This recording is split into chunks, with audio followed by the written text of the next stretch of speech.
Di ba? Sa isang linggo na hindi kayo nagpadala. This is just a silent protest. This is your money. That is not their money. So, dyan, sapagkat din natin karamdam na kahit nandito tayo sa malayong bansa, meron pa rin tayong boses na hindi mo pwedeng gano'n na lang, na hindi mo pwedeng yung tatay digong natin. Kung siya'y nagkasala, di balik sa Pilipinas. Hayaan niyang harapin niya ang kanyang kasalanan sa Pilipinas. Sapagkat ang niwala ko, kung may reklamo, may kaso. Right? But then, I do believe President Duterte, in my lifetime, na ako'y nasa Pilipinas 2019, she is one of the best. 2 minutes. Thank you so much. Right? And then, one last isang punto, mga kapatid. Isang punto. Nais ko mag-alay ng panalangin. Alright? So pag nag-alay tayo ng panalangin, dapat alam natin kung ano yung ating pinapanalangin. Sino ba talaga ang tunay nating kaaway? Okay. So, sinabi ko kanina, 1 minute I think.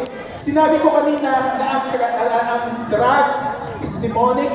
So, ibig sabihin, may mga tao na nagpapagamit kay Satanas. Right? Kasi sabi ng, natanong tayo sa mga Kristyano, sabi ng Biblia, Brethren, we do not wrestle against flesh and blood, but against principalities. So meaning, ang droga, kapag pumasok sa espiritu ng tao, ang nagbubuyog nito ay si Satanas. So, anyways, and then sabi naman ng Biblia, sabi sa John 10, the enemy comes to steal, kill, and destroy. Itong drugs na ito ay demonic. Ginagawa ni Satanas. Lahat ata ng mga adik, walang ginawang mabuti. At ito'y gawa ni Satanas. And then today, gusto ko ibigay ng tagalangin. Are you okay with that? Okay. Thank you so much. Lord Jesus, thank you, Lord. Panginoon, marami pong salamat sa pagkakataon ito. Sa mga oras nito, Panginoon, sa pagkatubuhan ay nagkatipon upang itaas ang bansang Pilipinas, Panginoon. We speak righteousness in the governance of the Philippines. We rebuke the devourer. We rebuke the enemy.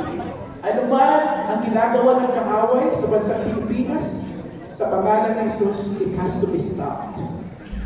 The enemy comes still to destroy and kill. But ang sabi ng Panginoon, I have come that you may have life. And today, Lord, we acknowledge you, you are our Lord and you are our Savior. Thank you for saving our country.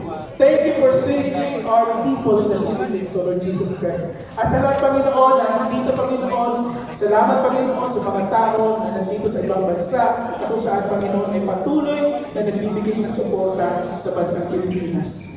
We honor you, Lord, in the name of Jesus. Amen. Bring President Duterte home. Thank you, Lord. Thank you very much for sharing, and thank you so much for your powerful prayer. Okay, are you ready for dinner? Yeah. All right, so I would like to call